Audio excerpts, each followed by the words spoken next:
जाने के पश्चात जन्म और मरण समाप्त हो सकता है। तीन प्रभुओं में सबसे उत्तम परमात्मा कौन है, कैसा है, उसका क्या नाम है?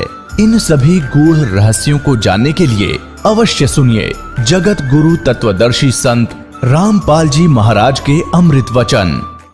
तो उसने सोचा भाई साधु संतों के पास इसका कोई समाधान होता है। एक संत कहीं बैठा था, वहां पहुंच गए और कहने लगे महाराज जी हम एक कसूते संकट में फंस गए, कोई समाधान बताओ। सारी कहानी बता दी। अब वो संत बोला भाई एक काम करो, इसका कोई धर्म पुण्य में ला दो लाला जी के नाम पे। तुम यूं करो,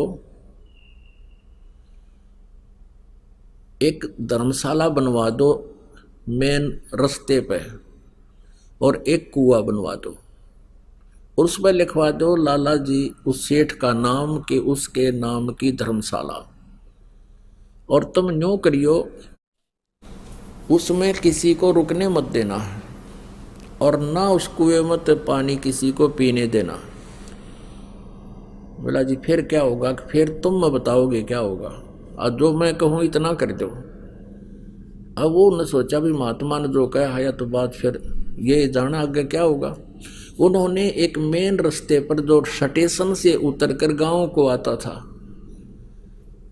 स्टेशन से उतर करके जो यात्री आते थे उस नगर के स्टेशन 2-3 किलोमीटर की दूरी पर था नगर से, उसके बीच में बनवा दिया। उसके मतलब 2-2.5 किलोमीटर था तो 1.25 किलोमीटर दूरी पर बना दिया और वो कुआं बना दिया, एक धर्मशाला बना दी, लिख दिया लाला जी का नाम जिस पर उन्होंने लोन लिया था, उधार ली थी। अब वहाँ यात्री आवे और पानी पीने या थोड़ी देर विश्राम करने के लिए धर्मशाला की तरफ जाऊं, वो दोनों लकड़े लठ लेकर खबरदार दे यहाँ आगे होता है, चलो यहाँ से। तो वो कहने लगे भाई क्यों तुमने धर्मशाला बनवा रखी, कुआं बनवा रखा, तो रुकने क्यों नहीं देते, जल क्यों नहीं पीने देते? हकीम लाला जी ने पूछ लो भाई, इसने मना कर रखा है कि यहाँ हम दोनों नौकर छोड़ रखे हैं और कह रखा है ना इसमें किसी को रुकने देना, ना इसमें पानी पीने देना किसी को। इमाम आदमी ने बोले बड़ा मूर्ख आदमी, इतना पैसा ला दिया और फिर किसी को यहाँ टिकने भी नहीं देते। आयो यो कैसा लाला जी हुआ, सब गाड़ी देते जाओ। एक दिन उसका समधी आ गया, उसके लड़की ब्याह रखी थी, और समधी भी आया, उसने देखा पढ़ा अको हो तो अपने ही रिश्तेदार का बनवाया हुआ है, और अच्छी मरोड़ सी में पहुंचा, चला उधर को। वो दोनों लकड़े लठ ले गए, खबरदार जो इधर आया है। वो कहने लगा अरे क्या बात भाई, मैं इसका रिश्तेदार हूँ। ने बोला बाहर चल, तू किससे का रिश्तेदार हो? इसने ये कह रखा इस सेठ ने कि इस धर्मशाला में कोई रुक नहीं जा और इस कुएं से कोई पानी नहीं पी ले, हमारी ड्यूटी ला रखी। वो कहने लगा रहा ये बड़ा नालायक आदमी, मैं तो इसको बहुत अच्छा आदमी समझूं था रिश्तेदार को, ये तो जमा दुष्ट इंसान है, हैं? बता, प्याऊ बनवा रखी, कुआं बनवा रखा, धर्मशाला बनवा रखी, किसी को रुकने नहीं दे रहा।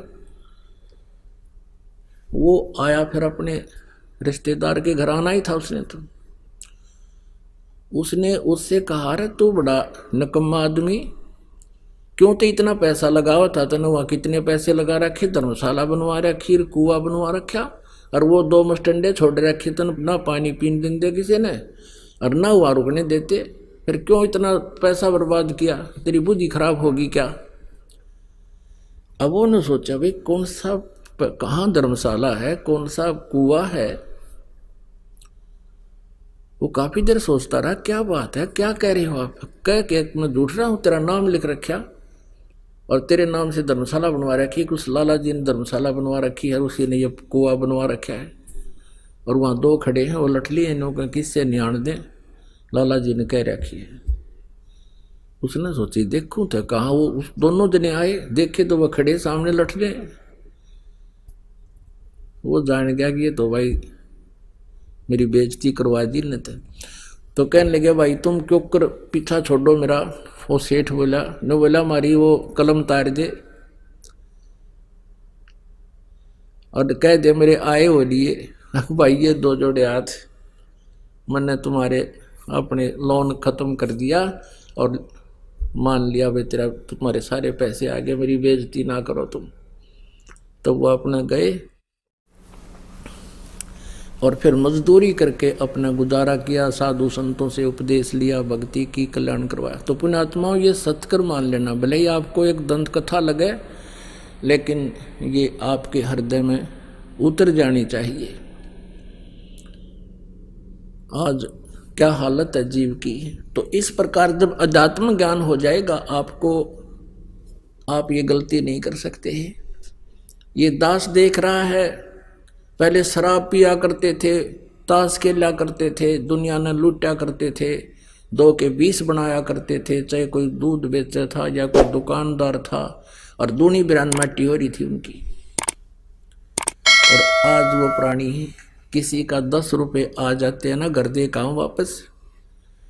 एक बहन बता रही थी कि मैंने एक लाला जी से कपड़ा लिया, उसने रेट बताया, कम बत्ती करके जो हमारा फाइनल रेट हुआ वो 200 रुपये का हुआ, और मैंने उसको 1000 का नोट दे दिया, उसने मेरे को 1250 रुपये वापस दे दिए, क्यों करके उसका धोखा लगा। तो मैंने उस टाइम तो ध्यान रहा नहीं, और घर आके देखा कि मैं तो इतना का सामान लाई हूँ और इतना पैसा मेरे पास, ये फालतू आ गया सेठ का। अगले दिन गई और उसके वापस पैसे दिए उसने, जितने भी वो फालतू थे, वो उसके मुंह का नहीं देखे। ए बेटी तू तो देवी उतर रही है, यहाँ तो ठा ले जा, वापस देने की बात दूर से, जब दाव लग जाता कि मैं और भी ठा ले जा लोग, और तू वापस देना आ गई, मेरा तो याद भी ना थे। तो पुण्यात्माओं इस प्रकार फिर आप के पास किसी का एक नया पैसा भी हजम नहीं हो सकता। आत्मा नहीं मानना आपकी, क्योंकि इसको पता है फिर के दुरुगति होगी और कैसे पूरे करने पड़ेंगे। गधा बन के कुम्हार के घर पे ये प्राणी उसके पूरे करेगा, और फिर कितना कष्ट उसके ऊपर से गुजरेगा वही जाने। तो पुण्यात्माओं परमात्मा कहते हैं अपनी महिमा बताने के लिए कि तुमने उस दरगाह का मैल नहीं देखा और धर्मराज के तिल तिल का लेखा। तो प्रसंग चल रहा है कि जब हम परमात्मा के आध्यात्मिक ज्ञान से परिचित हो जाएंगे, फिर हमारी एक विशेष व्यवस्था बनेगी, आत्मा के अंदर एक विशेष उभार आवेगा।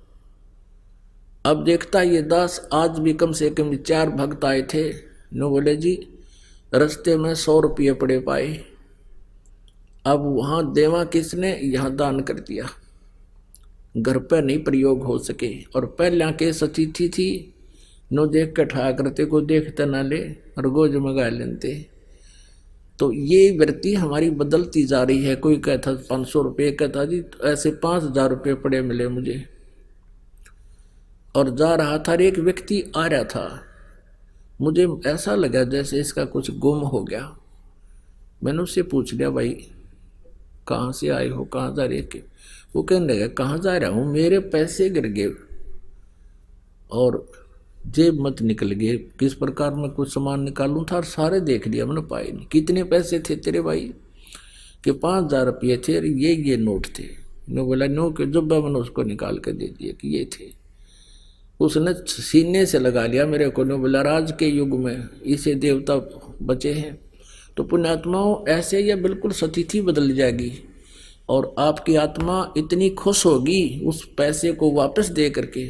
और यदि हम किसी की चोरी करते हैं तो दूना दुख होता है, उस प्राणी का दूना विनाश होता है। एक भक्त बहुत गरीब था, किसान था, और उसने परमेश्वर कबीर जी, क्योंकि वो परमात्मा रह कराते रहते हैं, कभी किसी साधु रूप में, किसी संत रूप में, या किसी वैसे एक जीवन वो पूरा एक जनसाधारण जैसा जी कर भी पूरा करते हैं। तो वो गरीब आदमी था, वो कहने लगा महाराज जी बहुत ही स्थिति खराब है।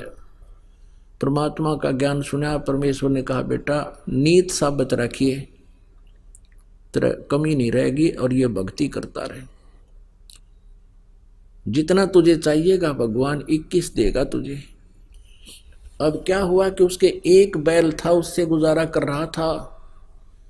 एक चोर था, उस चोर ने क्या सोचा, वो चोरी करने के लिए निकला, उसने देखा एक गरीब व्यक्ति और गर्मी के दिनों में सो रहा है, उसके एक बैल बंधा है, उस एक का बैल ने चुरा ले गया। अब चोर तो क्या है, जैसे 100 रुपये का बैल होगा, उस समय की बात, बहुत पुराने समय की, तो किसी समय में लालच को तो एक उदाहरण है और सच्चाई है। तो उसने तो 10 रुपये का बिक गया, वो भी बेच दिया कि कहीं कोई पकड़ा ना जा तो, या 20 रुपये का, और बेच ब्याज खा पी कर फुर वो तो फिर उसाए हो गया। उसने कुछ दिन के बाद फिर ऐसे चोरी करता करता उसने सोची चल उस जिसका बैल चुरा के लाया था वो शरीफ आदमी लग गया ना, को पुलिस रिपोर्ट करी उसने, उधर ही चलते हैं। वहां जाकर देखा उसने 1 वर्ष या 2-1.5 वर्ष के बाद क्या देखा कि उसके 2 बैल बंधे हुए हैं बहुत अच्छी स्थिति के, और वो सो रहा है रात्रि के समय। उस चोर ने उसके दोनों चुरा लिए, दोनों बैल चुरा लिए और ले गया। उनको बेच ब्याच के